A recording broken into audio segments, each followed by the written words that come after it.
শুভ দুপুর। সকলকে সাদর আমন্ত্রণ জানাচ্ছি ইমপ্রেস টেলিফিল্ম লিমিটেড এবং জাজ মাল্টিমিডিয়ার যৌথ উদ্যোগে নির্মিত মাসুদ রানা চলচ্চিত্রের শুভ মুক্তিকে সামনে রেখে আয়োজিত আজকের সংবাদ সম্মেলনে। এই মুহূর্তে বিভিন্ন মিডিয়া থেকে আগত সাংবাদিক ভাই ও বোনেরা যারা আমাদের সাথে যুক্ত হয়েছেন তাদেরকে জানাচ্ছি শুভেচ্ছা। সেই সাথে শুভেচ্ছা জানাচ্ছি পর্দার ওপারে যে সকল দর্শকরা আজকের আয়োজনে সরাসরি যুক্ত হয়েছেন আমাদের সাথে।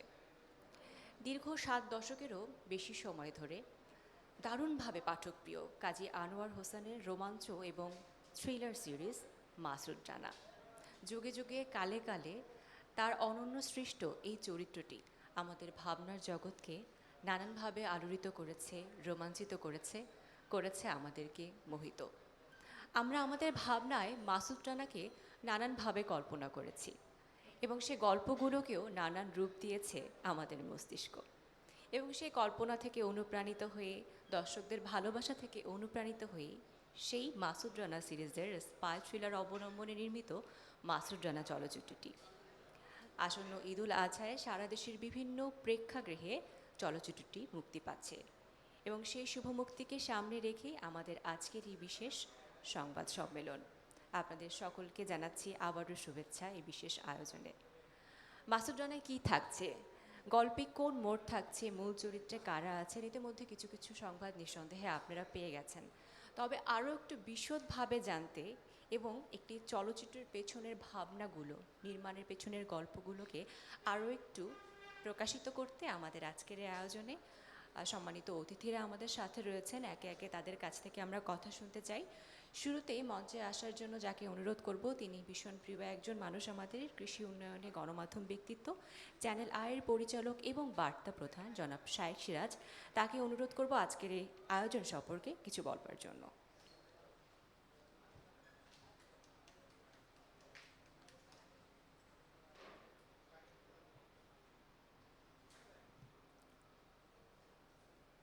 সম্মানিত অতিথিবৃন্দ এবং প্রিয় সাংবাদিক বন্ধুরা, আপনাদের সবাইকে অনেক অনেক স্বাগত জানাচ্ছি চ্যানেল আয়ের এই ছাদ বারান্দায় মাসুদ রানা চলচ্চিত্রের সংবাদ সম্মেলনে। আমরা যারা এই বয়সের, অর্থাৎ আমি যদি আমাকে দিয়ে বলি যে আমার এখন 70-এর উপরে বয়স, 60, 70, 80 এমনকি 90 দশক পর্যন্ত আপনাদের এই তরুণ প্রজন্মের ভেতরে যারা আছেন তারাও হয়তো 90 দশক পর্যন্ত ধরি যদি, তারা মাসুদ রানা, কাজী আনোয়ার হোসেন মাসুদ রানা পড়েছেন, কোনো সন্দেহ নেই। আর আমাদের সময় তো কাজী আনোয়ার হোসেনের এই গোয়েন্দা কাহিনী ভিত্তিক যে উপন্যাস, এটা যে কী তুমুল জনপ্রিয় ছিল এটা বলে বোঝানো যাবে না। একদিকে ইয়ান ফ্লেমের সেই 007 জেমস বন্ড, আর এই বাংলায় কাজী আনোয়ার হোসেনের অনবদ্য গোয়েন্দা কাহিনী মাসুদ রানা, সমানতালে আমরা দেখেছি এবং পড়েছি। যখন সেই 007 জেমস বন্ড দেখতাম, এখনও তো পরিষ্কার মনে আছে যে রজার মুর, শন কনেরি আর অনেক বিখ্যাত বিখ্যাত হলিউডের নায়কদের সেই চলচ্চিত্র, এবং সেটার একটা রূপান্তর লিখিত অবস্থায় পেতাম মাসুদ রানার ভেতরে। বাংলাদেশের কাউন্টার ইন্টেলিজেন্সের একজন গুপ্তচর মাসুদ রানা, সে সারা পৃথিবীতে দাপিয়ে বেড়ায়, বাংলাদেশের পক্ষে নানান বিষয় নিয়ে কাজ করে, রাজনৈতিক, অর্থনৈতিক, সামাজিক সব বিষয়ে। তখন কাগজে পড়া মাসুদ রানার সেই বইটি, অর্থাৎ একেবারে বই আকারে, তার চেয়ে একটু ছোট ছিল যতটুকু আমার মনে হয়, এবং নিউজ প্রিন্টে ছাপা হতো। নিউজ প্রিন্টে প্রতি মাসে বোধহয় বেরোতো বা 3 মাসে বেরোতো, আমার ঠিক খেয়াল নেই। অধীর আগ্রহে থাকতো তরুণ প্রজন্ম। মানে মাসুদ রানা পড়েনি সেই সময়কার 60, 70, 80 দশকের বাংলাদেশে এমন মানুষ খুব কম। তো সেই পড়া, পরবর্তীতে চলচ্চিত্রে দেখা, এবং আজকে বাংলাদেশের এই অবস্থায় এসে আমরা, আমরা সাগর, আমাদের যারা আছি তারা, সাগর তো মাসুদ রানার পোক ছিল বলা চলে। সেই ধ্বংস পাহাড় থেকে বোধহয় মাসুদ রানার গল্প শুরু। তার পরবর্তীতে জাজ মাল্টিমিডিয়ার কর্ণধার যেন আব্দুল আজিজ এখানে আছেন আমাদের সাথে, যৌথভাবে Masud Rana channel I, Impress Telefilm এবং জাজ মিডিয়া যৌথভাবে এটি প্রযোজনা করছে। উনি বিস্তারিত বলবেন। তো সেই সময়কার তখনকার চিন্তা আর আজকে একটা এটা বাস্তবে রূপ, আমাদের সেই চিন্তার জায়গা থেকে বাস্তবে রূপ আজকে আসছে। তবে এর আগে যে মাসুদ রানা হয়নি তা না। ৭২-এর দিকে আনোয়ার পারভেজ সাহেব, সোহেল রানা সাহেব একবার মাসুদ রানা চলচ্চিত্র হয়েছিল, এবং আমার মনে আছে বাংলাদেশ টেলিভিশনেও জনাব আতিকুল হক চৌধুরী, নাট্য ব্যক্তিত্ব, তিনিও একবার একটি নাটকের রূপ দিয়েছেন মাসুদ রানা নাটকের। আমরা ছোট, এগুলো খুব উপভোগ করতাম। তা আজকে ইমপ্রেস টেলিফিল্ম জাজ মিডিয়া মাসুদ রানার জন্য আপনাদেরকে ডেকেছে। আসন্ন ঈদে এটি মুক্তি পাবে। মাসুদ রানার আমি যদি তখনকার কথা বলি, মানে লেখায় যা আমরা ছবিতে দেখেছি হলিউডের, লেখায় মাসুদ রানার সেই স্মার্টনেস আমরা পেয়েছি। আমি যদি আমার জায়গা থেকে বলি, কি দুর্দান্ত একজন গুপ্তচর। তো আজকে এত বছর পরে 2026-এ এসে স্বাভাবিকভাবেই মাসুদ রানার নির্মাণে সেই রকম অবয়ব, সেই জলুসটা দর্শক চাইবে, এটাই খুবই স্বাভাবিক। নির্মাতা, তরুণ নির্মাতা সৈকত, তারপর আমাদের একটু রিয়ালিটি শো ছিল, সেটি হচ্ছে আলটিমেট হ্যান্ডসাম ম্যান, সেখান থেকে আসা সোহেল রানা, ওর নাম হচ্ছে রাসেল রানা হচ্ছে এই গল্পের নায়ক। পূজা চেরি ভারতের। সব কিছু মিলিয়ে আসন্ন ঈদে তো আমরা আশা করছি দর্শকরা চলচ্চিত্রে বা টেলিভিশন সিনেমা হলে একটা ভালো জিনিস দেখতে পাবে। আমি কথা বাড়াবো না, বিস্তারিত বিষয়ে জনাব আব্দুল আজিজ বলবেন। তারপর এখানে নির্মাতা আছেন, তিনি কথা বলবেন সৈকত। আমাদের রাসেল রানা আছেন, তিনিও কথা বলবেন। সব কিছু মিলিয়ে আমি আপনারা এখানে যারা এসেছেন তাদেরকে আরও একবার ধন্যবাদ জানাচ্ছি, এবং আশা রাখছি এবার ঈদে ভালো একটি সিনেমা বাংলাদেশের দর্শকরা দেখতে পাবে। আপনাদের সবাইকে অনেক অনেক ধন্যবাদ।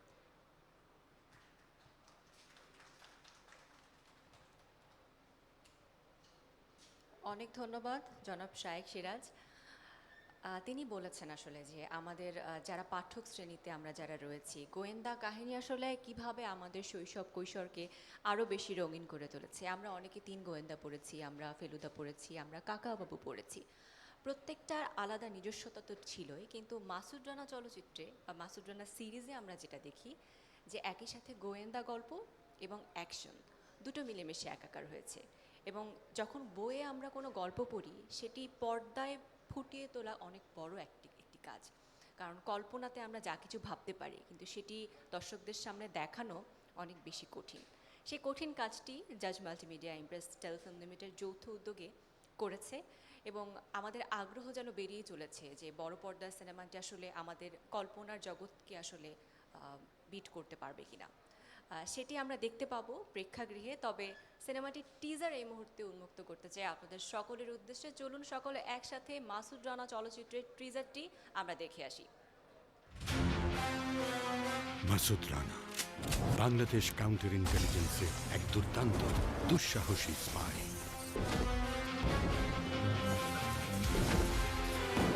গোপন মিশন নিয়ে ঘুরে বেড়ায় দেশ দেশান্তরে।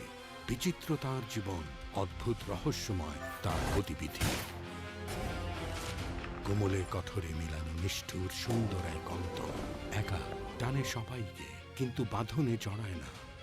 কোথাও অন্যায়, অবিচার, অত্যাচার দেখলে রুখে দাঁড়ায়।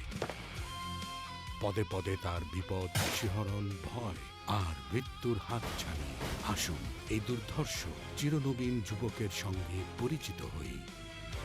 সীমিত গণ্ডিবদ্ধ জীবনের একঘেয়েমি থেকে এক টানে তুলে নিয়ে যাবে আমাদের এক আশ্চর্য মায়াবী জগতে। আপনি আমন্ত্রিত।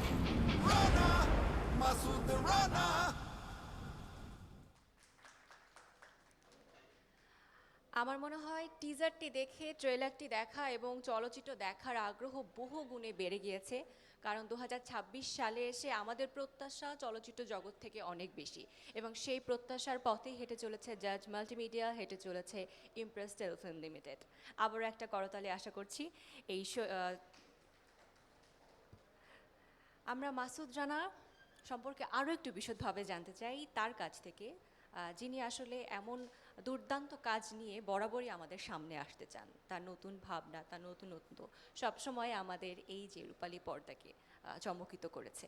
এই মুহূর্তে মঞ্চে আসার জন্য অনুরোধ করছি জাজ মাল্টিমিডিয়ার চেয়ারম্যান জনাব আব্দুল আজিজকে।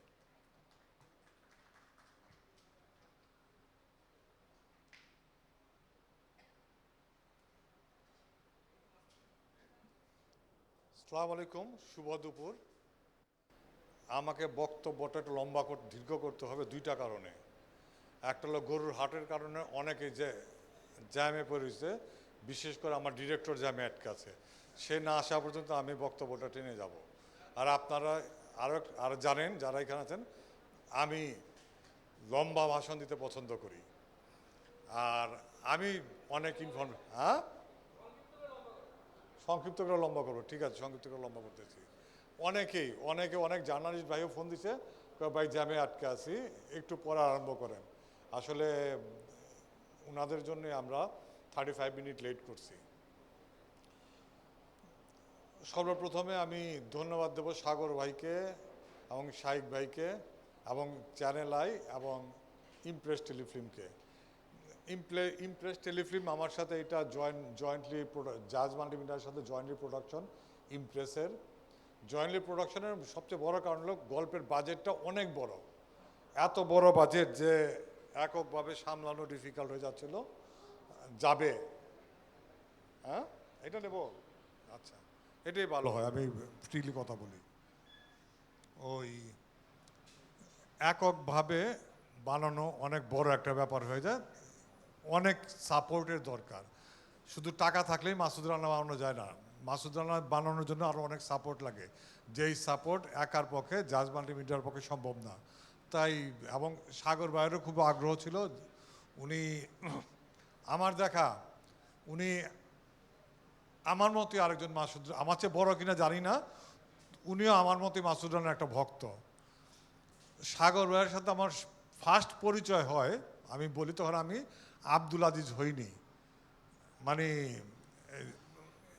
সিনেমা ইন্ডাস্ট্রিতে আসেনি। 2003-04 সালে আমি ইটালিতে ফিরতেছিলাম দুবাই থেকে, আমি বিজনেস ক্লাসে ছিলাম, দুবাই থেকে আমি ঢাকা ব্যাক করতেছিলাম। ওইখানে আমার পাশের সিটেই ছিল, মাঝখানে রো ছিল, রোয়ের এই পাশে ছিল সাগর ভাই, ওই পাশে তো ভাবি ছিল, আমি তো খেয়াল করি নাই। আমি তো মাসুদ রানা সবসময় পড়ি। আমি যখন উঠছি মাসুদ রানাটা আমি ইয়ের উপর ঢাকা যখন ল্যান্ড করি তখন ওই চেয়ারে রেখে দিচ্ছিলাম। মানে আমার বই পড়ার নিয়ম হলো যেটা যেখানে পড়া শেষ আমি সেটা সেখানেই ফেলে দিই। আমার হাজার হাজার বই পড়ছি কিন্তু কোনো বই আমার বাসায় কালেকশন নাই, যেখানে যে বই যে অবস্থায় পড়া শেষ আমি সেটা সেখানেই ফেলে দিই। মেন কারণটা হলো আমার মাথায় ম্যাক্সিমাম গল্পই থেকে যায়, বলি না ইউজুয়ালি, সো আমি আর ক্যারি করার আবার দ্বিতীয়বার পড়ার প্রয়োজন পড়ে না। তখন সাগর ভাই আমার সাথে নিজের থেকেই কথা বললো মাসুদ রানা নিয়া, ওইটাই উনার সাথে, উনি তো, আমি তো উনাকে চিনি তখন, উনি সাগর ভাই সারা বাংলাদেশ সবাই চিনে। উনাকে আমি পরে বলছি ভাই আপনার সাথে আমার পরিচয় হয়েছিল আমি জাজে আসার আগেই। এইটাই মাসুদ রানার জার্নিটা শুরু অনেক আগের থেকে, যখন কাজী আনোয়ার হোসেন স্যার বেঁচে ছিল, উনার কাছে রাইটের ব্যাপারে আমি যখন ভালোবাসার রং সিনেমাটা বানাই উনার কাছে রাইট চাইতে গিয়েছিলাম, উনি রাইট দেয় নাই। ভালোবাসার রঙে আমার মাসুদ রানার একটা গল্প আছে স্বপ্নের ভালোবাসা, সেই গল্পটা নিয়ে ভালোবাসার রং সিনেমা তৈরি করতেছিলাম, উনি রাইট দেয় নাই, তো আমরা একটু চেঞ্জ করে ওই গল্পটাই বানাইছি। বানানোর পর দীর্ঘ অনেক দিন অনেক বছর পর ওনার কাছে গেছি আবার, যা বললাম স্যার আপনি যে বইটা রাইট দেন নাই ওই সিনেমাটা সুপার হিট হয়েছে এবং ওই গল্পটা আমি বানাইছি। কী গল্প? ভালোবাসার রং। কী বানাইলাম? আমি এই ক্যারেক্টার ফেলে দিয়ে এইভাবে বানাইছি। বা ভালো, তো আমি বললাম এখন রাইট নিতে চাই, আমার দুই চারটা দিন সময় দাও। আবার ওনার কাছে গেলে উনি বলল যে উনার আশেপাশের লোক যারা আছে, উনার স্টাফ যারা আছে, ওনারা সবাই সাপোর্ট করছে, যদি মাসুদ রানাকে কেউ পর্দে আনতে পারে সেটা জাজ মাল্টিমিডিয়াই পারবে।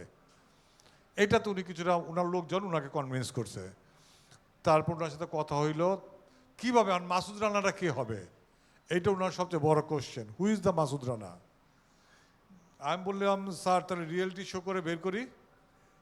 বললো যে কীরকম? আমি বললাম যে সারা বাংলাদেশে কী হবে মাসুদ রানা, এইরকম একটা রিয়েলিটি শো করা হোক, রিয়েলিটি শো করলে এখান থেকে যে বেস্ট হবে তাকে নিয়ে আসবো, আপনারা খুঁজতে হলো না, আমাদের খুঁজতে হলো, দর্শকই জানিল, বলে যে ভালো আইডিয়া। উনি তারপর আমার সাথে অ্যাগ্রিমেন্ট হইলো, উনার আমার রাইট দিল, রাইট দেওয়ার পর তো সাগর ভাইয়ের সাথে আলাপ হইলো, ইউলিভার সাথে আলাপ হইলো, উনারা চ্যানেল আই একটা শো করলো, রিয়েলিটি শো, কে হবে মাসুদ রানা। 32,000 ছেলের অ্যাপ্লিকেশন পড়লো, 32,000, 32,000 সামথিং। সেখান থেকে বেস্ট বের হয়ে আসলো রাসেল রানা। রাসেল রানাকে নিয়ে আমরা শুরু করলাম মাসুদ রানা। শুরু করার পর গত সরকারের আমলে, মানে গত সরকার বলতে এই ইন্টারিম গভর্নমেন্টের আগে আমরা আর্মিতে পারমিশনের জন্য অ্যাপ্লাই করি। আর্মির সাপোর্ট ছাড়া এই সিনেমাটা কোনোভাবেই শেষ হবে না। যতদিন আর্মি আমাকে সাপোর্ট না দেবে মাসুদ রানা কোনো শেষ হবে না। তো তখন গভর্নমেন্টের অবস্থা একটু অন্যরকম, তার পারমিশনটা পেলাম না। তারপর ইন্টারিম গভর্নমেন্ট আসলো, তখনও পারমিশন পেলাম না। এই নতুন গভর্নমেন্ট আসাতে আমাদের আর্মির পারমিশন পাইলাম। থ্যাঙ্কস। সবার আগে আমি কৃতজ্ঞতা জানাচ্ছি বাংলাদেশ আর্মিকে। বাংলাদেশ আর্মি এই ছবিকে সাথে না থাকলে ছবি শেষ হইতো না। ওদের ড্রেস লাগবে, গাড়ি লাগবে, বোম ডিফিউজ ড্রেস লাগবে, ওনাদের অ্যাক্টিভিটি লাগবে, এই সবগুলি সাপোর্ট বাংলাদেশ আর্মি দিচ্ছে। এই জন্য বাংলাদেশ আর্মিকে অসংখ্য অসংখ্য অসংখ্য ধন্যবাদ এবং কৃতজ্ঞ। তারপর ছবিটা শেষ হইলো। শেষ হওয়ার পরে আপনাদের টিজার দেখলাম, এই ঈদে আসবে। রাসেল রানা সম্পর্কে যেটা বলবো যে একটা বাংলাদেশে একটা নতুন স্টারের জন্ম হচ্ছে। আর একটা গান করছে ছবিতে, নাম অবন্তিকা। এই মেয়েটা আর একটা স্টার হয়ে সেও জাজের আর্টিস্ট হিসাবে যোগ দিয়েছে। যেমন আগে পূজা, ফারিয়া, মাহি যেভাবে আসছে, এইভাবে আরেকটা আর্টিস্টের জন্ম হচ্ছে, সে হলো অবন্তিকা। জাজেরই অ্যাগ্রিমেন্ট করে তাহলে। আসো, তোমাদের দুইজনের একটু পরিচয় করে দিও। রাসেল রানা আসো, অবন্তিকা আসো। তোমরা আবার আইসা কথা বলবা, তারপর আমার একটা ডিউটি পরে, আমি একটু ইন্ট্রোডিউস করে দিই। আসো। দেখেন, আপনারা সবসময় বলেন যে নায়িকার সাথে আমি কি কথা বইলা ড্রেস পরি কিনা। আমাদের কিন্তু কোনো কথা হয়েছে আগে থেকে? না না, আমাদের আগে থেকে কোনো কথা হয় নাই। সাদা, এর সাথে কথা হয়নি, দেখেন। না, আমার সাথে কথা হয়নি। সবাই আমরা অটো সাদা হয়ে গেলাম, ড্রেস মিলে গেল। এই যে এই মেয়েটা অবন্তিকা, এই রাসেল রানা, এদের জন্য আপনারা সবাই দোয়া করবেন। এবং বাংলাদেশের নতুন তারকার জন্ম হচ্ছে, নতুন শিল্পীর জন্ম হচ্ছে বলে আমি বিশ্বাস করি। আমার হাত দিয়ে তো ম্যাক্সিমাম শিল্পী গত 15 বছরে আসবে, এবং এরা একটা জায়গা করে নেবে বাংলাদেশ চলচ্চিত্রে, এবং এরা লম্বা রেসের গোড়া, শর্ট টাইমের না। ঠিক আছে, তুমি যাও, বসো। আর এই তো তারপর কাজ করলাম, শেষ করলাম সেন্সরে ভূয়সী প্রশংসা পেলাম, আনকাট সেন্সর পেল। সেন্সর বোর্ড অসম্ভব প্রশংসা করছে ছবিতে। তাদের বক্তব্য বলা ঠিক না, আনঅফিসিয়ালি বলি, ঈদের বেস্ট ছবি এটা। অনেকেই বলছে আর কি। এবং মেধাবী পরিচালক সৈকত নাসের, খুব পাগলা একটা ছেলে, পাগলের মতো কাজ করে, জন কাজ থাকে, দিন রাত 24 ঘন্টা কাজ করে। তার কারণে এই ছবিটা ভালো হয়েছে। আর এই গল্পটা যখন আমি লিখি, কাজী আনোয়ার স্যার সাথে অ্যাগ্রিমেন্টে ছিল, উনার বই থেকে গল্প করতে পারবো, কিন্তু উনি লিখবে না। তা আমি গল্পটা লিখা উনাকে যখন দেখাই, উনি ইমপ্রেসড হয়ে আমাকে বলছিল, চলো তুমি আমাকে মাসুদ রানার গল্প লিখতে বলছিল রেগুলার। আমি বললাম, স্যার আমি তো সিনেমার জন্য লিখি, আমি আপনার মতো তো জানি না।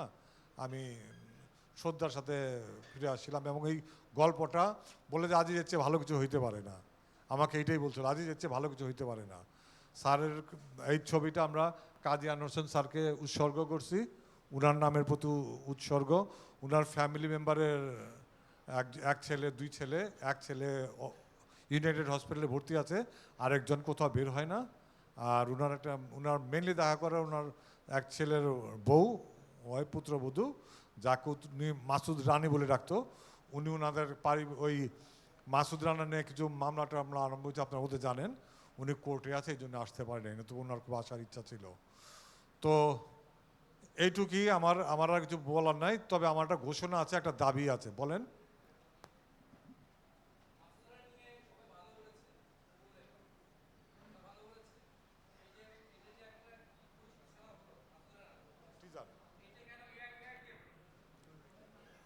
আচ্ছা,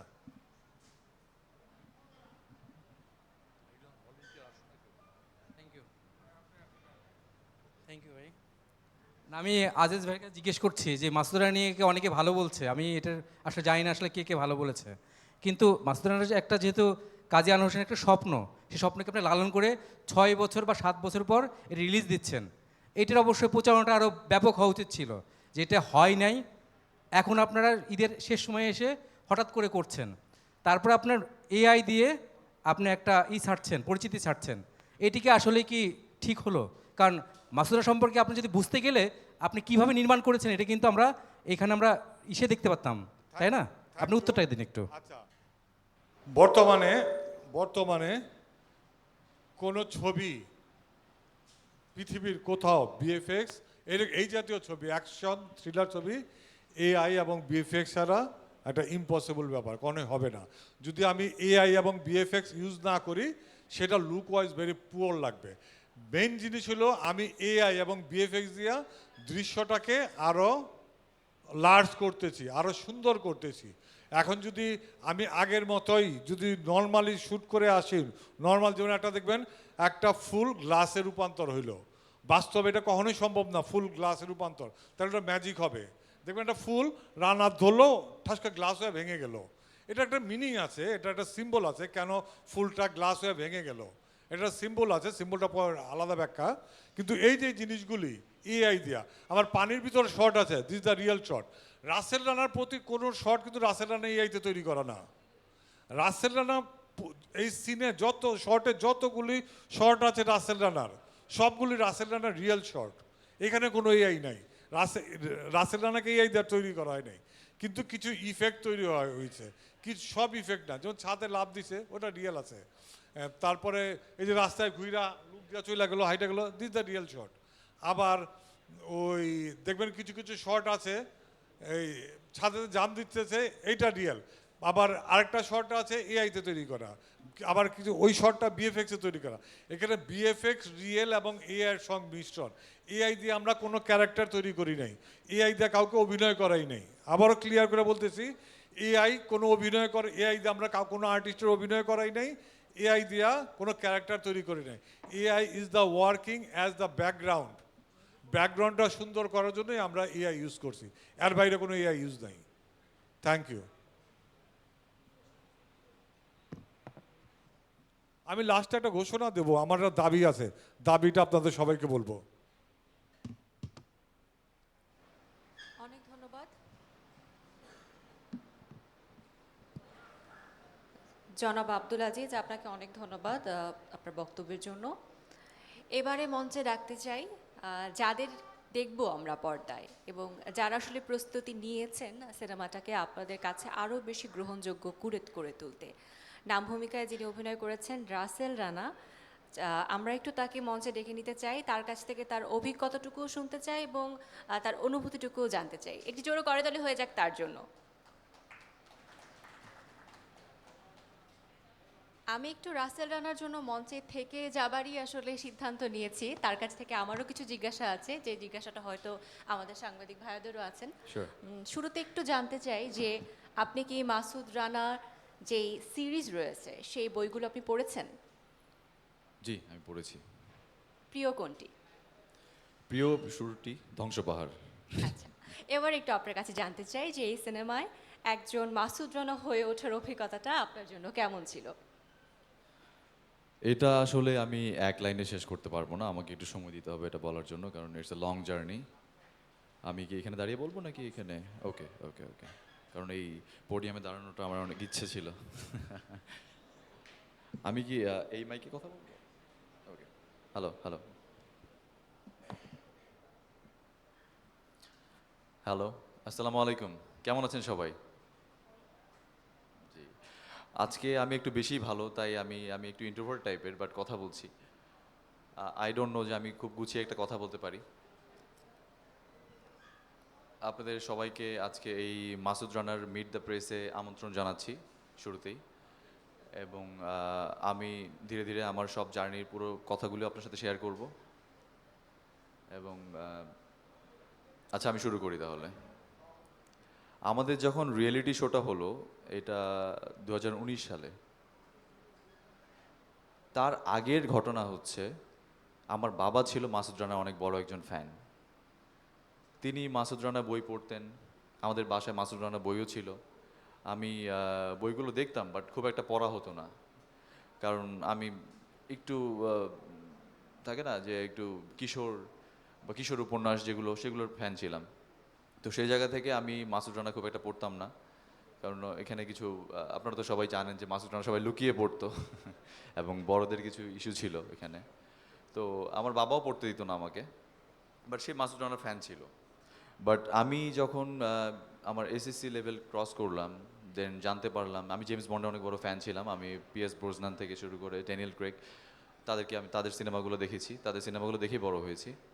এবং তাদের সিনেমাগুলো দেখার পরে যখন আমি জানতে পারলাম যে এই মাসুদ রানা ক্যারেক্টারটাই হচ্ছে বাংলাদেশের কাউন্টার ইন্টেলিজেন্স বিসিআই এর এজেন্ট, এবং সে হচ্ছে বাংলাদেশের জেমস বন্ড বলতে গেলে, যখন জানতে পারলাম তখন আমার আগ্রহটা লাইক 3-4 গুণ বেড়ে গেল যে মাসুদ রানা বইগুলো আমার সব পড়তে হবে। দেন আমি বই পড়া স্টার্ট করলাম। আচ্ছা, আমি এখানে বলি। দেন আমি বই পড়া স্টার্ট করলাম। স্টার্ট করার পরে আমার যেটা মনে হলো যে বইগুলো যখন স্টার্ট করছি, শেষ না করে আমার ছাড়ার ইচ্ছা হচ্ছে না। সো এভাবে বেশ কিছু বই পড়লাম। পড়ার পরে বেশ কিছু বছরও কেটে গেল। হঠাৎ করে একদিন চ্যানেলাই পেজ থেকে একটা রিয়েলিটি শো এর আপডেট আসলো যে মেন্স ফ্যান লাভলি চ্যানেলাই হিরো কে হবে মাসুদ রানা। এটা দেখার পরে আমি টোটালি অবাক যে ও মাই গড, মানে আমি তো মাসুদ রানা অনেক বড় ফ্যান, এবং রিয়েলিটি শো হচ্ছে যে এখানে মাসুদ রানাকে খুঁজে বের করা হবে। So I think this is the time. So আমি অ্যাপ্লাই করলাম, বুক ভরা আশা নিয়ে অ্যাপ্লাই করলাম। পরে যেটা দেখলাম যে সব কিছু বাধা অতিক্রম করে, সব কিছু শেষ করে, বিপত্তি অতিক্রম করে ফাইনালি আমি সিলেক্টেড হলাম অডিশন রাউন্ডে। এবং যেদিন অডিশন রাউন্ডে সিলেকশন পেয়েছি সেদিন আমার মনে হয়েছে যে আমি মাসুদ রানা হয়েই বের হব। এই বিশ্বাসটা আমার মধ্যে ছিল, কারণ আমি মনে করি যে বিশ্বাস নিজের উপর না রাখতে পারলে জীবনে কিছু করা যায় না, এবং সেটা আমি পদে পদে বুঝতে পারছি এবং আজ অবধি বুঝতে পারছি। সো আমার বিশ্বাসটা ছিল যে আমি মাসুদ রানা হব, এবং স্টেপ বাই স্টেপ আপনারা হয়তো বা রিয়েলিটি শোটা সবাই দেখেছেন, সেখানে কিভাবে রাউন্ডগুলো অতিক্রম করেছি এবং ফাইনালি মাসুদ রানা উইনার হলাম। এরপরে জার্নিটা আরও ভয়ঙ্কর। বলে না স্বাধীনতা অর্জনের থেকে রক্ষা করা কঠিন, ব্যাপারটা এরকমই অনেকটা। সো স্বাধীনতা তো অর্জন করলাম, উইনার তো হলাম, এখন কি হবে? টেনশনটা এখানে, সিনেমা হবে কিভাবে? কারণ সিনেমা শুরু করার মধ্যেই আমাদের শুরু হলো করোনার প্রকোপ। সবাই যে যার ঘরে, সবাই বলছে ইয়ানাপসি ইয়ানাপসি, মানে যে যার মতো করে বাঁচো। সো এখানে সিনেমার তো প্রশ্নই আসে না। আমিও আমার মতো করে বাসায় নিজেকে গুটিয়ে নিলাম, একটু ডিপ্রেশন, একটু খারাপ লাগা সব কিছুই থাকলো। একটা বুক ভরা আশা ছিল যে একদিন সিনেমার পর্দায় নিজেকে মাসুদ রানা হিসেবে আত্মপ্রকাশ করতে পারবো, এবং জাজ মাল্টিমিডিয়া চ্যানেলের মতো বড় ব্যানারে, ইমপ্রেস টেলিফিল্মের মতো বড় ব্যানারে আমার নাম আসবে, আমার ছবি আসবে। এটা অনেক বড় ইচ্ছা ছিল, বাট এটা হবে কি না সেটা অনিশ্চয়তার মধ্যে পড়ে গেল। আমি তারপরেও নিজের মধ্যে আত্মবিশ্বাস হারাইনি। আমার মনে হচ্ছিল ব্যাক অফ মাই মাইন্ড যে মাসুদ রানা বইয়ে যেমন লেখা থাকে পদে পদে মৃত্যুর হাতছানি, আমার সিনেমাটার ক্ষেত্রেও ছিল পদে পদে থেমে যাওয়ার হাতছানি। সো বারবার থেমে যাচ্ছিল সব কিছু, থেমে ন্যাচারাল ওয়েতে হোক, যে ওয়েতে হোক, পারমিশনের অভাবে হোক, সিনেমা বারবার থেমে যাচ্ছিল। বাট আমি হাল ছাড়িনি, এবং আমাদের টিমের কেউ এবং প্রযোজনা প্রতিষ্ঠান কেউই হাল ছাড়েননি।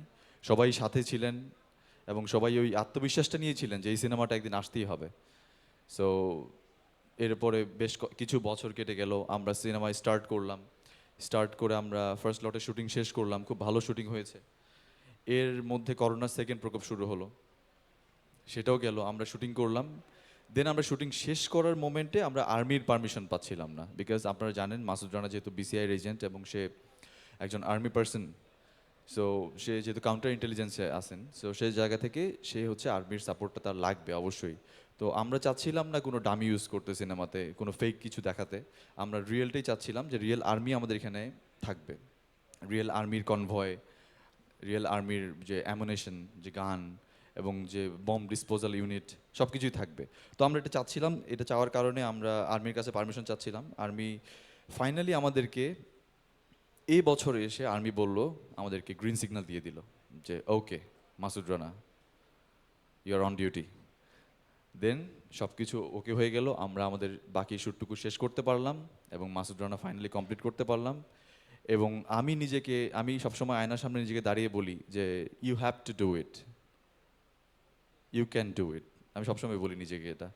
সো আমি আজও আয়নার সামনে দাঁড়িয়ে বলেছি যে এই এই স্টেজে, এই পোডিয়ামের সামনে দাঁড়াতে পারাটা অনেক দিনের স্বপ্ন ছিল, আজকে দাঁড়াতে পেরেছি। এজন্য আসলে আমি আবেগে আপ্লুত এবং কি বলবো আসলে ভাষা খুঁজে পাচ্ছি না।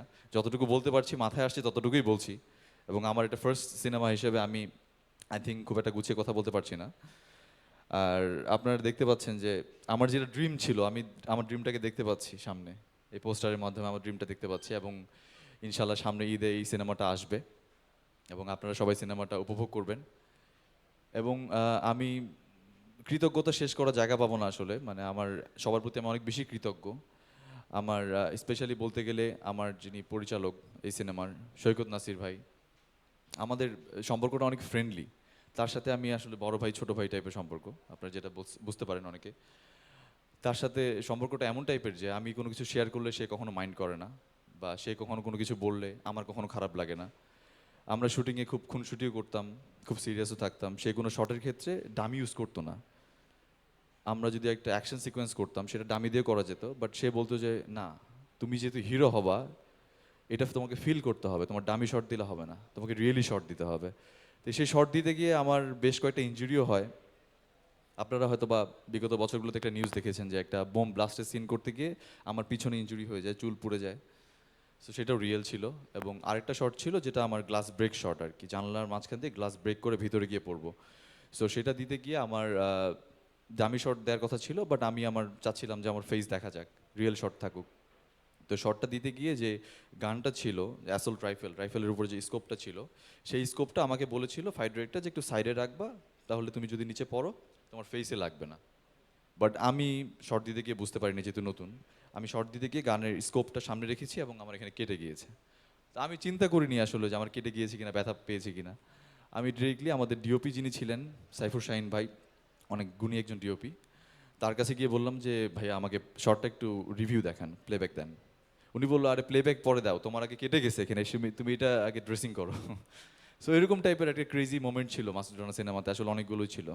আপনি কিছু আমার মনে হয় যে গল্পের পেছনে আরো অনেক অনেক গল্প থাকে নিঃসন্দেহে। আরো বিভিন্ন আয়োজনে আমরা আমাদের রাসেল রানা ওরফে আমাদের মাসুদ রানাকে পাবো এবং আরো বিশদভাবে সিনেমার গল্পটি জানার চেষ্টা করব। অনেক ধন্যবাদ আপনাকে আমাদের আয়োজনে যুক্ত Thank হয়ে you so আমাদেরকে much. আরো আলোকিত করার জন্য।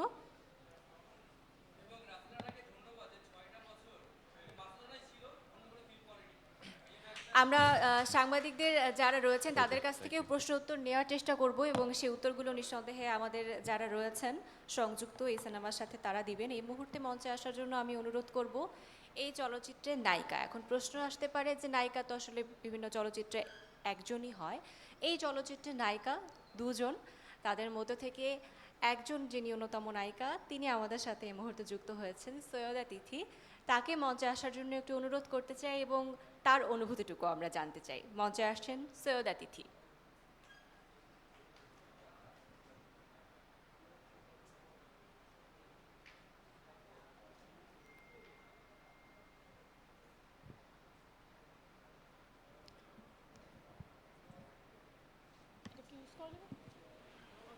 আসসালামু আলাইকুম সবাইকে, কেমন আছেন সবাই?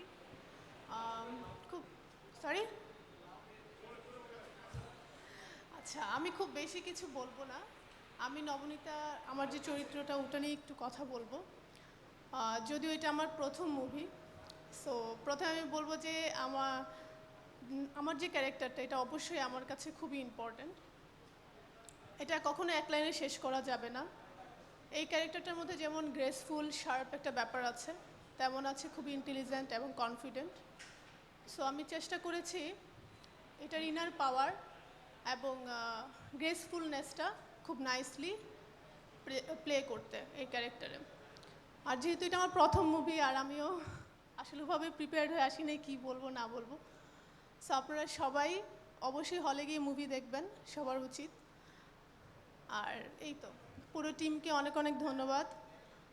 আমরা খুব সুন্দরভাবে মুভিটা, যদিও অনেক লেট হয়েছে, প্রায় 5 বছরের মতো লেগে গেছে, বিকজ আপনারা জানেন যে কিছু কমপ্লিকেশন ছিল পুরো শুটিংটা কমপ্লিট করার জন্য। সো পারমিশন পাওয়ার পরে আমাদের বাকি শুটিংটা শেষ হওয়ার পর এখন দেখা যাবে। সো অনেক অনেক ধন্যবাদ সবাইকে।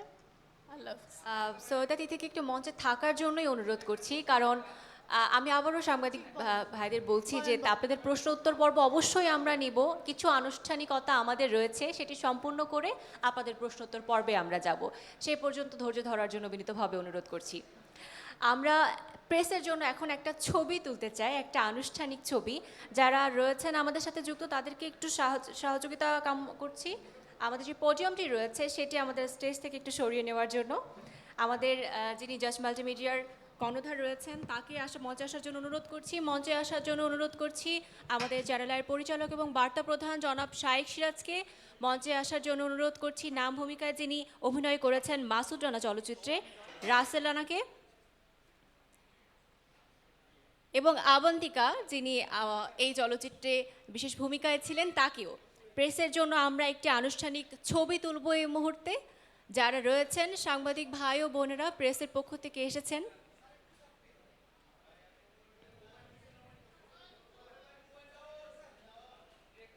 ঈদুল আজহায় সারা দেশের বিভিন্ন প্রেক্ষাগৃহে মুক্তি পাচ্ছে মাসুদ রানা চলচ্চিত্রটি।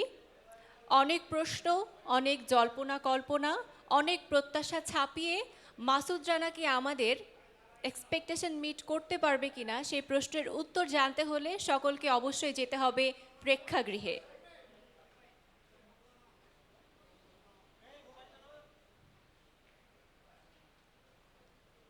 অনেক অনেক ধন্যবাদ সকলকে, যার যার আসন গ্রহণের জন্য বিনীতভাবে অনুরোধ করছি। কিন্তু আমি একটু থেকে যেতে বলবো আমাদের নায়ক নায়িকাকে, তাদেরকে তো আবন্তিকা আপনি একটু আসুন। আমরা তো আসলে বড় পর্দায় দেখতে পাবো তাদেরকে, এবং তাদের কেমিস্ট্রিটা বা জুটিটা কেমন জমছে তা নিয়েও আসলে আমাদের আগ্রহ তো রয়েছেই। জনাব আব্দুল আজিজ এই মুহূর্তে অবন্তিকার কাছে দুই একটা কথা শুনে নিই। ওকে, আমরা অবন্তিকার কাছে একটু শুনি। আসসালামু আলাইকুম এভরিওয়ান, আমি আবান্তিকা রহমান। আসলে আমি খুবই নার্ভাস, মানে আমি কি বলবো আমি আসলে শিওর না। মাসুদ রানা কাজী আনোয়ার হোসেন স্যারের খুবই জনপ্রিয় একটি থ্রিলার উপন্যাস, আমরা সবাই জানি। তো আমি সবাইকে বলতে চাই মাসুদ রানা যেন সবাই হলে যে সিনেমাটি দেখুক, এবং দেখলেই বুঝতে পারবেন যে আমি এই সিনেমাতে কোথায় আছি, কোথায় আমি এখানে অ্যাক্টিং করছি বা এখানে কোথায় লুকিয়ে আছি। সবাই হয়তো বা নার্ভাস যে হয়তো আবান্তিকা কই আছে, এটা কেউ জানে না। আর এই thank you so much everyone. আচ্ছা, ও খুব বাচ্চা মানুষ, দেখতে হাতে পায়ে লম্বা, আমাদের সমান হয়ে গেছে। ও আসলে ওর বয়স হলো 15 বছর, ও ক্লাস 9-এ পড়ে। সো ওর কথাবার্তা এসে ফার্স্ট টাইম মনে স্টেজে আজকে না, আমার ফার্স্ট টাইম এটা। ফার্স্ট টাইম আজকে স্টেজে আসলো, সে জাজের নায়িকা, রেগুলার কাজ করবে। আচ্ছা, এখন বলেন কার কাছে কি প্রশ্ন? হিরোর কাছে প্রশ্ন করেন, আমি তো আছি ডাল ভাত। হ্যাঁ, এটা জানেন না? না না, সে যাদের নায়িকা মাহি ফারিয়া পূজার পরে অবন্তিকা। সেই ঘোষণাটা কি আসবে, কোন ছবি আসবে সেটা বলবো সময় মতো। আচ্ছা, আমি তিথির কাছে জানতে যাচ্ছি। তিথির কাছে, যেহেতু আপনি নতুন, আপনি এখানে অ্যাকশন ধর্মী মানে অনেক লুকে আপনার দেখা যাবে, রোমাঞ্চও করেছেন আপনি নবনীতা ক্যারেক্টার হিসেবে।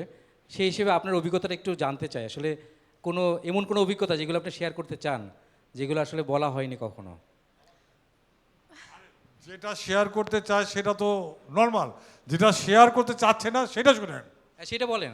যেটা শেয়ার করতে চায় সেটা। আজিজ ভাই সম্পর্কে, আজিজ ভাই কেমন কি অ্যাক্টিভিটিস সেটা একটু বলেন। আমারটা শুনে কোনো লাভ নাই, উনার কি আছে, উনি শেয়ার করবে না কোনটা সেটা শুনেন। আচ্ছা, আমার যে ক্যারেক্টারটা বেসিক্যালি আমি প্রথমেই বলেছি খুব ইন্টেলিজেন্ট এবং গ্রেসফুল একটা ক্যারেক্টার। এখানে আসলে রোমান্টিসিজম ব্যাপারটা নাই বললেই চলে।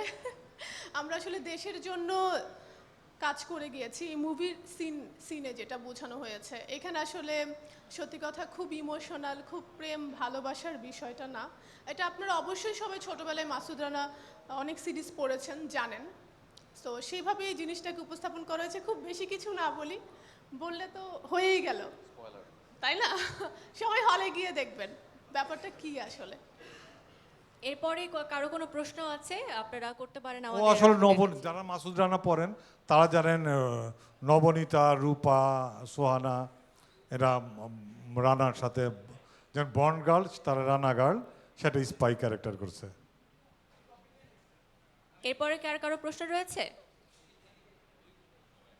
আমিই করি, কারণ প্রশ্ন তো দেখি কেউ করছে না। আমি মাসুদ রানার কাছে প্রশ্ন, রাসেল রানা, 6টা বছর গেল আপনার যে স্বপ্ন ছিল, 6টা বছর, এই 6টা বছর আপনি অনেক ছবি করতে পারতেন, হয়তো বা 6টা ছবি করতে পারতেন, কিন্তু আপনি 6টা বছর কিন্তু একটা ছবির পেছনে লেগে আছেন। তো এখানে কি আপনার ক্যারিয়ার বা আপনার যে স্বপ্নটা, এটা কি কিছুটা হলেও বাধাগ্রস্ত হলো না? মানে এটার দায়টা কে নেবে? আমি বেসিক্যালি এটা দায় কাউকে দিতে চাই না, কারণ আমি মনে করি যে গডস প্ল্যান বলে একটা কথা আছে, সৃষ্টিকর্তার একটা প্ল্যান থাকে সবাইকে নিয়ে। সো হয়তোবা যে জিনিসটা অনেক আগে হতে পারতো সেটা আমার জন্য হয়তোবা খারাপও হতে পারতো। আমি মনে করি যে this is my perfect time, I am matured enough to do something. So আমি মনে করি যে পারফেক্ট টাইমে পারফেক্ট জিনিসটা আসা ইম্পর্টেন্ট।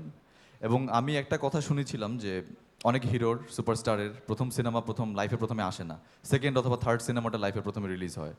বাট আমার টার্গেট এটাই ছিল, জিত ছিল মনে, যে আমার ক্ষেত্রে এটা হতে দিব না, আমার ক্ষেত্রে প্রথম সিনেমা প্রথমেই আসতে হবে। এর মধ্যে বেশ কিছু সিনেমার অফার এসেছিল, বাট আমি সেটাতে রাজি হইনি। মাসুদ রানা দিয়ে স্টার্ট করবো, এটা টার্গেট ছিল। 5 বছর লাগুক, 10 বছর লাগুক, কিংবা 50 বছর লাগুক, কারণ মাসুদ রানা চিরতরুণ। ধন্যবাদ। আচ্ছা, আমার একটা প্রশ্ন, এই মাসুদ রানার কাছে, মানে রাসেল রানার কাছে। জি জি, এই আমাদের এইদিকে আমি এই পাশটাতে। আচ্ছা আচ্ছা, হ্যাঁ, আমার নাম মনির ইসলাম, আমি আমাদের সময়.com-এর স্পেশাল করেসপন্ডেন্ট। ওকে। আমি একজন সিনিয়র সাংবাদিক। আমি জানতে চাচ্ছি, আমাদের দেশে কিন্তু এই গোয়েন্দা ভিত্তিক অ্যাকশন, যে এই মাসুদ রানার গল্প, এইগুলো কাহিনীটা খুবই অন্যরকম, সবার মধ্যে একটা দাগ কাটা অবস্থা আছে। জি জি জি। আমাদের দেশেও কিন্তু এই মাসুদ রানা এর আগে হয়েছে, সেটাই অভিনয় করেছে আমাদের সোহেল রানা ভাই। জি। এবং আমরা দেখলাম যে আপনি তার সাথে দেখা করতেও গিয়েছিলেন। আমার প্রশ্ন হলো যে আপনি এই যে মাসুদ রানার, আগের মাসুদ রানার কাছে গেলেন, আপনি এতে অভিনয় করলেন, তো আপনি কি মনে করেন যে আমরা সেই সময় সোহেল রানার বই, যে অভিনীত মাসুদ রানার দেখার জন্য আমরা হুড়মুড়িয়ে হলে গিয়ে ছবি দেখেছি, আমরা টিকিট পাইনি, সুপার ডুপার হয়েছে, তো আপনি কি মনে করেন এই যে আপনার এই মাসুদ রানা, যে বর্তমান প্রেক্ষাপটে 6 বছর পর যে আপনি এই ছবিটা হলে আসছে, এটা কি তাকে উতরিয়ে যেতে পারবে? আপনার দর্শকরা কি সেই রকম আনন্দ, যে চিন্তা, মাসুদ রানার গল্পের যে থিম, সেসব নিয়ে যে তারা যাবে, সেগুলো কি পাবে? আপনার কি মনে হয়? ধন্যবাদ আপনার প্রশ্নটি করার জন্য। আমি সোহেল রানা স্যারের অনেক বড় একজন ভক্ত। তার সিনেমা দেখেছিলাম ছোটোবেলায় অনেক, যখন বিটিভি চলতো, বিটিভিতে দেখতাম তার সিনেমাগুলো, এবং মাসুদ রানা সিনেমাটাও দেখেছি। তার সাথে দেখা করতে পেরে অনেক ভালো এক্সপিরিয়েন্স হয়েছে আমার। তার কিছু কথা, তার কিছু উপদেশ আমার ভবিষ্যতে কাজে আসবে। এবং তিনি যে সিনেমাটা করেছেন সেটার সাথে এটার তুলনা কোনোভাবেই হয় না, কারণ সেটা একটা কাল্ট, সেটা একটা আপনি বলতে পারি যে একটা লেজেন্ডারি পর্যায়ে আছে, বিকজ বাংলাদেশের শুরুর দিকের সিনেমা সেটা। আর আমাদের এই সিনেমাটা আসলে বলতে পারেন যে 5 বছর আগে প্ল্যানিং করা সিনেমা। বাট এই সিনেমাটা আমরা যখন শ্যুট করি, আমাদের স্ক্রিপ্টে যে প্ল্যানিং ছিল, স্ক্রিপ্টটা ছিল, সেটা আমাদের লাইক টাইমলেস টাইপ, যে এটা আপনার যদি আর 10-15 বছর পরে রিলিজ করি, আই থিঙ্ক এটা পুরনো হবে না। আমাদের এই কনফিডেন্টটা ছিল।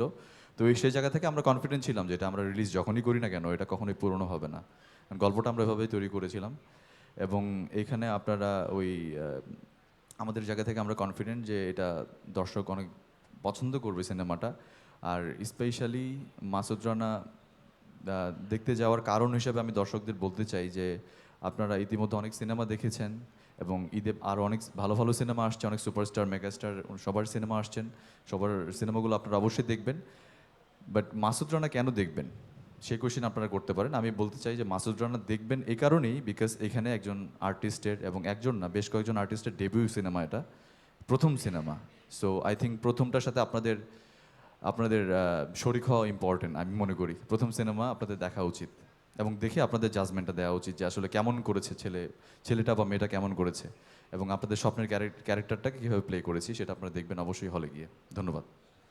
আমার প্রশ্ন আব্দুল আজিজ ভাইয়ের কাছে, আপনার এই যে মাসুদ রানা সিনেমাটা দীর্ঘ 6 বছর ধরে আপনারা নির্মাণ করছেন, বিভিন্ন জটিলতা আটকে ছিলেন, তো এই 6 বছর পরে ঈদের শেষ সময় আপনারা তড়িঘড়ি করে এটা মানে মুক্তি দিচ্ছেন, সেই ক্ষেত্রে প্রচারণায় আপনাদের কতটুকু জটিলতা হচ্ছে বা দর্শকের কাছে কতটুকু পৌঁছাবে যদি একটু বলতেন। আচ্ছা 6 বছর না, আরও কম, এটা 4 বছর থেকে 5 বছর হবে। আর শেষ মুহূর্তে তড়িঘড়ি হচ্ছে কারণ আর্মির পারমিশনও যখন পেয়েছি। আমরা কবে শ্যুট করছি লাস্ট? আর্মির পারমিশন পাওয়ার পরে বাংলাতে, হ্যাঁ, গত মাসের শেষের দিকে আর্মির পারমিশনটা পেয়েছি। তারপরে আমরা দ্রুত কাজটা শেষ করার চেষ্টা করছি। প্রচারণা লেট হয়েছে, কিন্তু আমাদের একটা টার্গেট আছে। জাজ আপনারা জানেন, জাজ প্রচারণার জন্য একটু আছে, নামধাম আছে, ওদের কোনো একটা প্ল্যান থাকে ওদের মাথায়। ওদের প্রচারণার টিমটা অনেক দুষ্ট টাইপের। যারা প্রচারণা করে তারা একটু দুষ্ট প্রকৃতির, তারা একটা কিছু দুষ্ট কোনো প্ল্যান করে রাখছে বোধহয় প্রচারের জন্য। আপনার প্রচার না, টেনশন করবেন না, উঠে যাবে। হ্যাঁ বলেন তো কবি চৌধুরীকে, বেতো পকেটে কত আছে বলতে পারেন? নগদ 500 টাকা, পকেটে 500 টাকা বেরিয়েছে। বলেন কবি চৌধুরীকে। হইল না, আমি সিনেমাতে অভিনয় করি নাই। বলেন কবি চৌধুরীকে, আমার পকেটে 500 টাকাই আছে। পারে নাই, যা আবার হয় না, তোমার বললে হবে না। আর কেউ বলতে পারবেন? আচ্ছা আর কেউ বলতে পারবেন? কে? আর কেউ? যা, আচ্ছা ওইটা তো যাক, মাসুম বাসার বলতাম, মাসুম বাসার হাত খান, মাসুম বাসার হাত খান, কবি চৌধুরী না। যাক পারে নাই, আমার 500 টাকা বেঁচে গেল। আচ্ছা আচ্ছা বলো বলো, তুমি বাজাইলা। আচ্ছা, আপনার কাছে আমার একটা প্রশ্ন, সেটা হচ্ছে যে এআই এটার অনেক তুমি এর একটা উত্তর দিছি লম্বা। ফুটেজ আছে না? এআই তোমাদের তো ফুটেজ আছে, ওর কাছে শেয়ার করে দিবা, ও দেরি করে আসছে। দেখলাম এটা অনেক একটা লম্বা। আমি আর লম্বা উত্তর দিছি না এআই নিয়ে। হ্যাঁ এটা হয়ে গেছে না? জিতো নাই তো তুমি। হ্যাঁ আর কি বলো?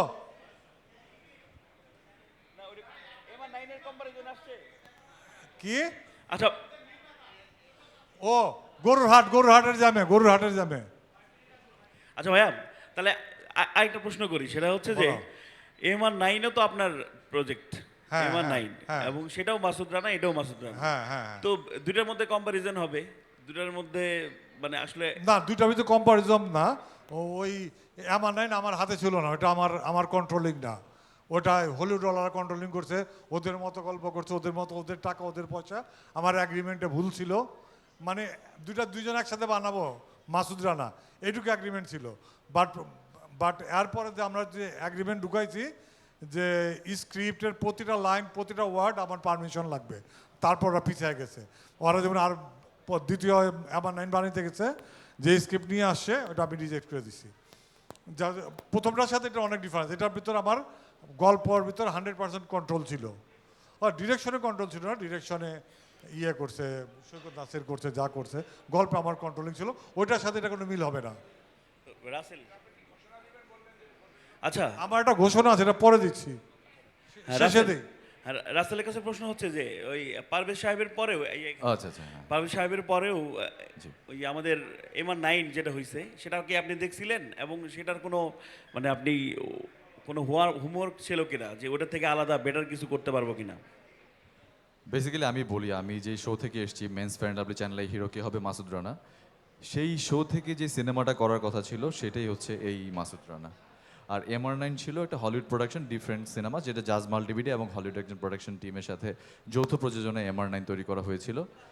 এবং সেই সিনেমাটা আপনারা দেখেছেন, মোটামুটি ভালোই চলেছে। এবং আমি সেই সিনেমার সাথে এই স্টোরির কোনো মিল পাবেন না আপনারা, কারণ এটা টোটালি ডিফারেন্ট, এটা যে গল্প, এবং ওটার গল্প ছিল আলাদা। সো আপনারা ওটার সাথে কোনো কানেকশন পাবেন না। এটা টোটালি নিউ একটা গল্প, আপনারা হলে গিয়ে সেটা বুঝতে পারবেন। ধন্যবাদ। ইতিমধ্যে আমাদের পরিচালক সাহেব চলে এসছেন। গরুরহাট থেকে আমাদের ডিরেক্টর আসছে। আমরা ডিরেক্টর সৈকত নাসেরকে, ওরে তো মাসুদ রানা মনে হইতেছে, ওরে তো রাসেল রানা বলতে, আসো ডিরেক্টর আসো, ও কবি চৌধুরী না। শৌকত নাসির না, ও আগে বক্তব্যটা দিয়ে নেক, নাকি বক্তব্য দরকার নাই? হ্যাঁ, আচ্ছা ডাইরেক্ট শৌকত নাসির ডাইরেক্ট প্রশ্নতে যাক, ও বক্তব্য সুন্দর দেয় না। হ্যাঁ, আমি সৈকত নাসির। হ্যালো, আমি আন্তরিকভাবে দুঃখিত, মানে একটু আমি বুঝি না এরকম যে আমি পড়বো। আমি সত্যি চাচ্ছিলাম যে সবার আগে আমি আসি, বাট আমার bad luck. Thank you so much মানে ওয়েট করার জন্য স্যার। সৈকত নাসির ভাই আসছে, এখন একটা প্রশ্ন করতে চাই। আমি কি প্রশ্ন করতে পারি? Sure sure. আচ্ছা নাসির ভাই, আপনি তো আমরা দেখেছি মাসুদ রানা, অতীতের মাসুদ রানা দেখেছি, আপনি মাসুদ রানা তৈরি করেছেন। আপনার এই মাসুদ রানা, ওই মাসুদ রানাকে কীভাবে উতরে যাবে, এবং আপনিও সেই মাসুদ রানাকে অনুসরণ করে কোনো কিছু করেছেন কিনা? আর এই প্রজন্ম যেই মাসুদ রানাকে আমরা দেখেছি, সোহেল রানাকে, এই রাসেল রানা সেই মাসুদ রানার প্রতিভূ হতে পারবে কিনা? আপনি তো একজন ভালো নির্মাতা, অনেক ছবি আপনি করেছেন দেখেছি, দেশাদার লিডারও আপনি করেছেন। এই মাসুদ রানাকে কীভাবে উতরে যাবে সেই মাসুদ রানাকে, আপনি একটু বলবেন কাইন্ডলি। আমি 90s কিডস, তো আমার স্টার্টিংটা শুরু হয়েছে, আমাদের একমাত্র এন্টারটেনমেন্ট ছিল হচ্ছে তখন বই, সেটা হচ্ছে মাসুদ রানা, কাজী আনোয়ার হোসেনের, তিন গোয়েন্দা রাকিব হোসেনের। তো এইগুলো পড়ে আসলে আমরা বড় হয়েছি। সো আমার ভিতরে একটা ইমেজ তৈরি হয়েছিল যে মাসুদ রানা কেমন হতে পারে, কারণ যে আর আমরা যখন মাসুদ পারভেজ স্যারের সিনেমাটা দেখি, হ্যাঁ, তখনকার টেকনোলজি অনুযায়ী মাসুদ রানা যেমন ছিল, দ্যাট ওয়াজ গুড। এবং আমার পার্সোনালি যেটা হচ্ছে যে আমি এই সিনেমা করার ক্ষেত্রে আরেকটা কোশ্চেন পার্ট ছিল আপনার, যেটা আমি ইন্সপায়ার্ড কিনা। না, আমি মাসুদ রানা আগের সিনেমার থেকে কোনোভাবেই কোনো ইন্সপায়ারেশন নিই নি, বিকজ অফ আমি খুবই টেকনো পার্সন। আমি বিলিভ করি যে মাসুদ রানা হচ্ছে আমাদের বাংলাদেশের একটা জেমস বন্ড। সো জেমস বন্ডকে স্ক্রিনে আনার জন্য যা করতে হবে টেকনোলজিক্যালি এবং যা যেভাবে করা যায় সেই চেষ্টাটা আমি করছি এখানে। আর আমি চেষ্টা করছি যে আমার যে গল্পটা আমাকে দেওয়া হয়েছে মাসুদ রানা, আমরা যেটা করতেছি সেটা হচ্ছে প্রারম্ভিক, হ্যাঁ, এটা শুধুমাত্র কোনো বইয়ের আদলে তৈরি করা। স্যার লিখছেন এবং কাজী আনোয়ার হোসেন স্যার এটার অনুমোদন করছেন। তো সেই ক্ষেত্রে ওনারা যেভাবে চাইছেন মাসুদ রানা কীভাবে MI9-এ জয়েন করলো, মানে BCI-তে জয়েন করলো, ওর আগের যে প্রারম্ভিক পার্টটা, সেই পার্টটা নিয়ে আমরা কাজ করছি সিনেমাতে। তো সেই ক্ষেত্রে যেটা হয়েছে যে আমার খুব চ্যালেঞ্জ বেশি কাজ করতে হয় না, বিকজ অফ খুব ট্যাক্স অনুযায়ী ফলো করতে হয় নাই। আমি আমার কল্পনা, আমার স্ক্রিপ্ট অনুযায়ী আমি আমার ইমাজিনেশনকে একটা ব্লেন্ড করছি টেকনোলজি দিয়ে। সো এইটা হচ্ছে আমার মাসুদ রানা বানানোর ক্ষেত্রে আমার যে ইমেজ ছিল মাসুদ রানা পড়ার সময়, ওটাকে আমি চেষ্টা করছি যে পোর্ট্রেট করার জন্যে। অ্যাবাউট দ্য রাসেল রানা, আমি সত্যি কথা বলতে চাই, লাইকে ধন্যবাদ, এবং যারা যেটা প্রোগ্রাম করেছিলেন কীভাবে মাসুদ রানা, আমি মনে হয় যে বেস্ট ফাইন্ডিং, মানে বেস্ট সিলেকশন ছিল। আর মাসুদ রানার ক্ষেত্রে আমার মনে হয় না যে রাসেল রানার চেয়ে বেস্ট কেউ হইতে পারে এই মুহূর্তে at the present. Thank you.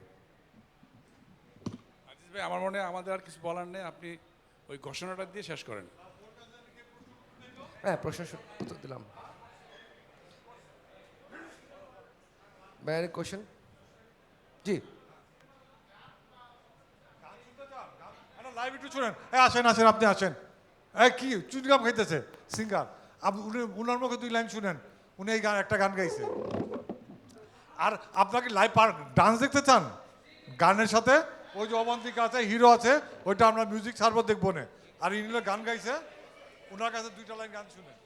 Hello, উনার নাম রাকা পপি, উনি এই ছবির মাধ্যমে ডেবিউ হচ্ছে।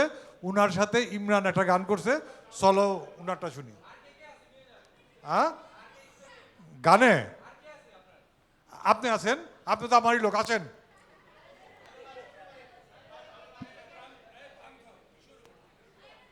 সবাইকে অনেক অনেক শুভেচ্ছা।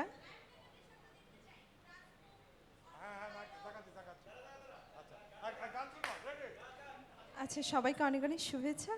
আসলে সবার মানে সব কণ্ঠশিল্পীর একটা স্বপ্ন থাকে যে প্লেব্যাক করার।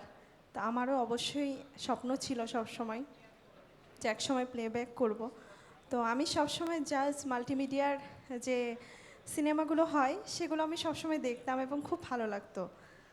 তো এখন একসময় মনে হতো যে এরকম একটা প্রযোজনা প্রতিষ্ঠানে, এত স্বনামধন্য একটা প্রযোজনা প্রতিষ্ঠানের কোনো মুভিতে যদি গান গাইতে পারি তাহলে আমার ভীষণ স্বপ্ন ছিল এটা।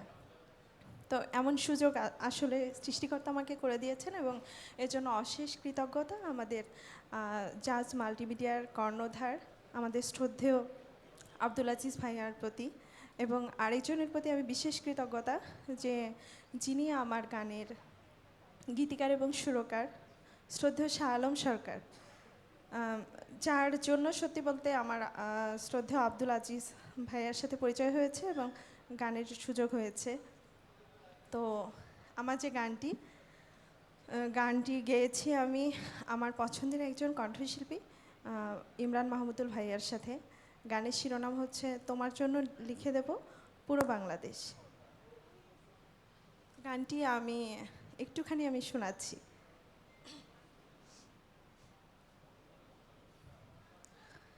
আমায় যদি ভালোবাসো কথা দিলাম পাকা, তোমার নামে লিখে দেব রাজধানী ঢাকা। কাজী অফিসে গিয়ে আমায় যদি করো বিয়ে, কাজী অফিসে গিয়ে আমায় যদি করো বিয়ে, ছেড়ে হিংসা দেশ, তবে তোমার নামে তবে তোমার নামে লিখে দেব পুরো বাংলাদেশ, তবে তোমার নামে লিখে দেব পুরো বাংলাদেশ। অনেক অনেক ধন্যবাদ। আমরা তো গায়িকার পারফরমেন্স, আমরা গান শুনলাম, নায়ক নায়িকা আছেন, আমরা আয়োজনটি শেষ করব তাদের একটা পারফরমেন্স দেখে। আমি তো করবো, আমি সলো করব, আমি অবশ্যই নায়ক নায়িকার সাথে করব না। আচ্ছা তাইলে মিউজিকটা দেন, তোমরা সবাই নেমে আসো, আমরা রাসেল রানা আর অবান্তিকা একটা নাচ দেখি। হ্যাঁ আমি করব লাস্টে, আমি সলো করব।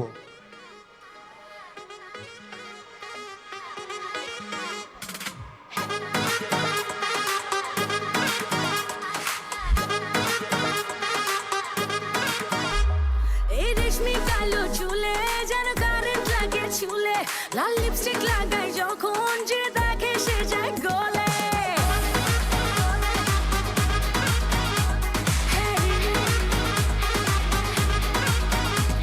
এই রেশমি কালো চুলে যেন কারেন্ট লাগে চুলে, লাল লিপস্টিক লাগাই যখন যে দেখে সে যায় গলে। ওই আমার সোনা বেবি, তোকে দেখতে লাগছে হেভি, বন্ধুরা বলে ফোন দিয়া,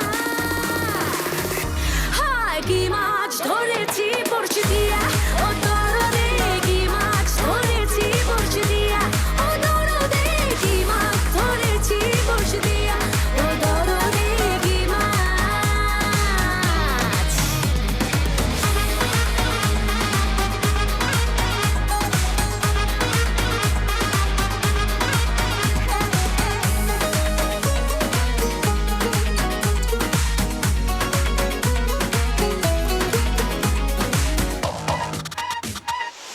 তুই পুরান ঢাকার কোলা, জানি আগুনের গোলা, তোর সঙ্গে সুযোগ পাইলে হবে রে রোমান্স।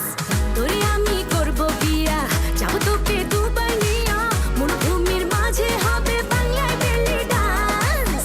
তুই আমার সোনা বেবি, তোকে দেখতে লাগছে হেভি, বন্ধুরা বলে ফোন দিয়া,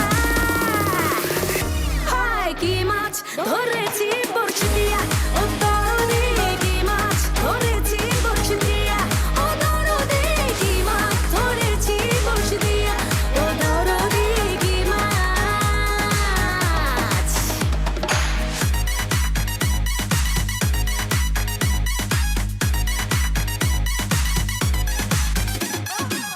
গোলাপি ঠোঁটে ঠোঁটে প্রেমের ফুল ফোটে, দেখলে তোকে ওকে, থ্যাংক ইউ, খুব ভালো নাচো, থ্যাংক ইউ। ধরো না, আমি তোমার 500 টাকা বকশিশ দিলাম, যাও। হ্যাঁ না, আমি খুব ভালো ডান্স পারি।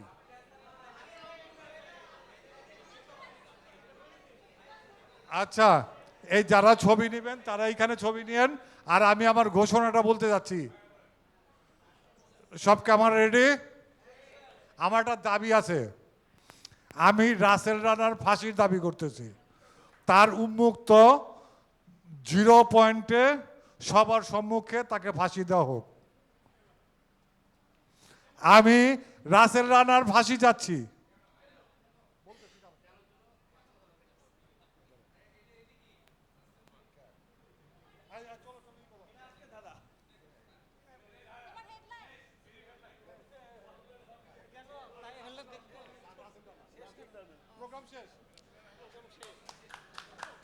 অনেক অনেক ধন্যবাদ যারা সাংবাদিক ভাই ও বোনেরা আমাদের সাথে যুক্ত হয়েছেন পুরো অনুষ্ঠানে।